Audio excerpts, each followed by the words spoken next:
Hey, welcome back. In this video, we're going to continue making this level. Now, we've just finished creating this floor, and it's really easy to use because we've got this one piece that we can just keep duplicating using for the floor. So we can actually create a copy of this and bring it over, and we have some floor here in this next level, and we can simply bring this in and copy it and repeat this pattern throughout this level here. So we got this piece here. We can go ahead and copy this and select two, copy those over, and just continue to copy until we've got this level filled out.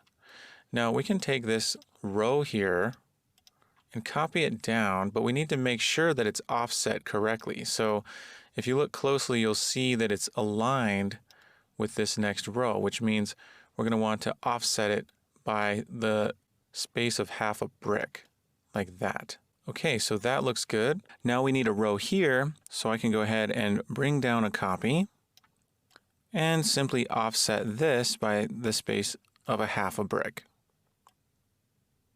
Now it looks like I'm going to need one more row, so if I go ahead and copy a row over, we'll see that it sticks out at the end here, but that's okay because no one's ever going to see that side anyway. And of course, we need to move this over so that we can offset the crease here. So there we go. And now this level has a floor. So we can use that floor brick in really any level that we wish. Of course, we can also make new level designs if we get tired of seeing that. One of the principles of level design is when you create a difference in elevation, you should also create a difference in texture as well. So it's possible that we may want to switch that for something else. But we're going to continue creating a wall now. And for the wall, I'm going to select one of these blocks. And just like I did for the floor, I'm going to copy it and bring it over here. So right next to this floor, I've got this wall, and I can start to think about which bricks I want to use for the wall. Now, I like this piece here, and I think I'm going to give this a try, but I might have to scale it a bit. So why don't we create a copy and move it over, and just kind of put it up against this wall here, and see what we're going to have to do to get it to fit.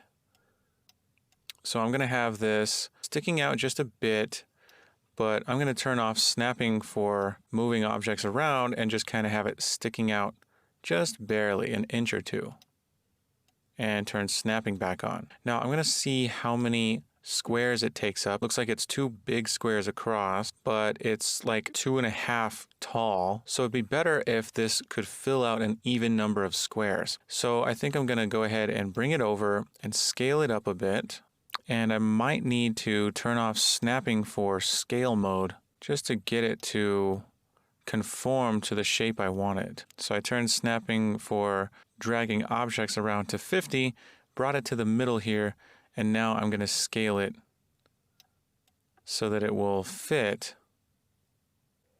And it looks like it's 3 wide now, but it'd be better if it was probably 4. So I'm going to move it over and scale it up some more. So let's make it 4 large squares wide. So now it looks like I have a 4 by 4.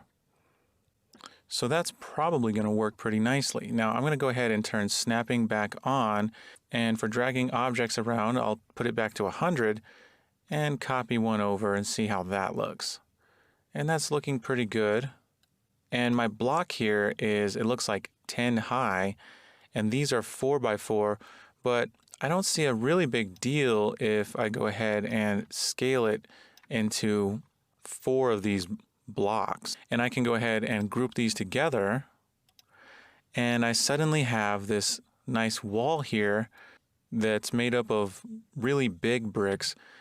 So I can go ahead and just copy this and bring one of these over. Notice as I'm moving it that the texture is changing. So the texture will look different for each brick. So that's actually pretty handy. Now we may have to lower our snapping amount here just to get it to align. And it looks like it's sticking out a bit. I'm going to turn snapping down to 10. and put it to about right there. Now I'm going to copy this and move it to where it's on the wall here, turning snapping down as I need to.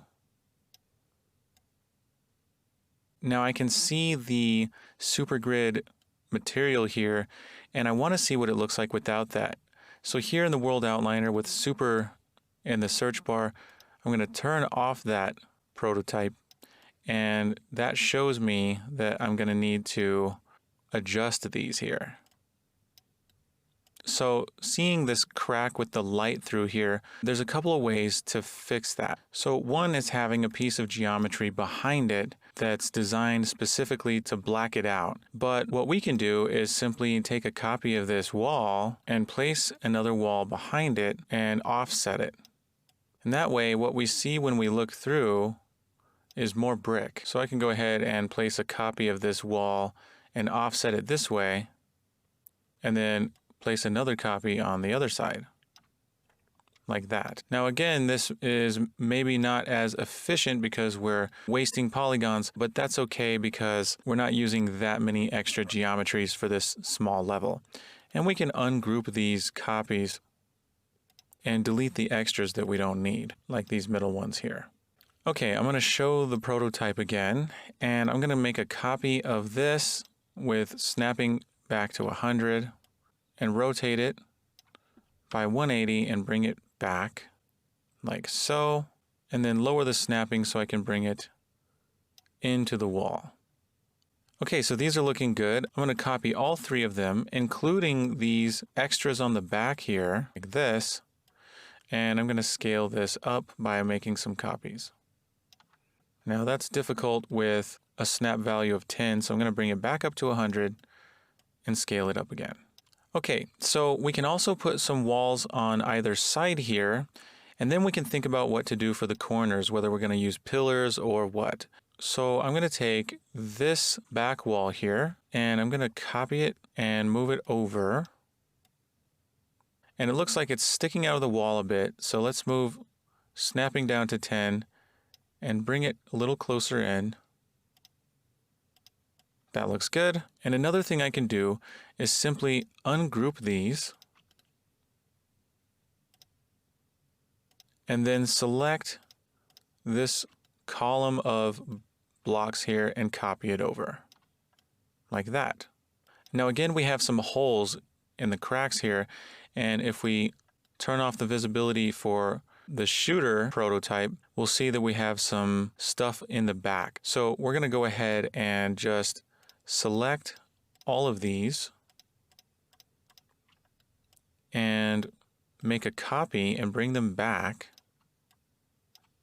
and put them right up next to the wall and then offset the wall. And then we can also bring it down a bit to offset it from those horizontal cracks. And now we won't be able to see any light through those cracks. Now I'm going to take this entire wall here and I'm going to group it.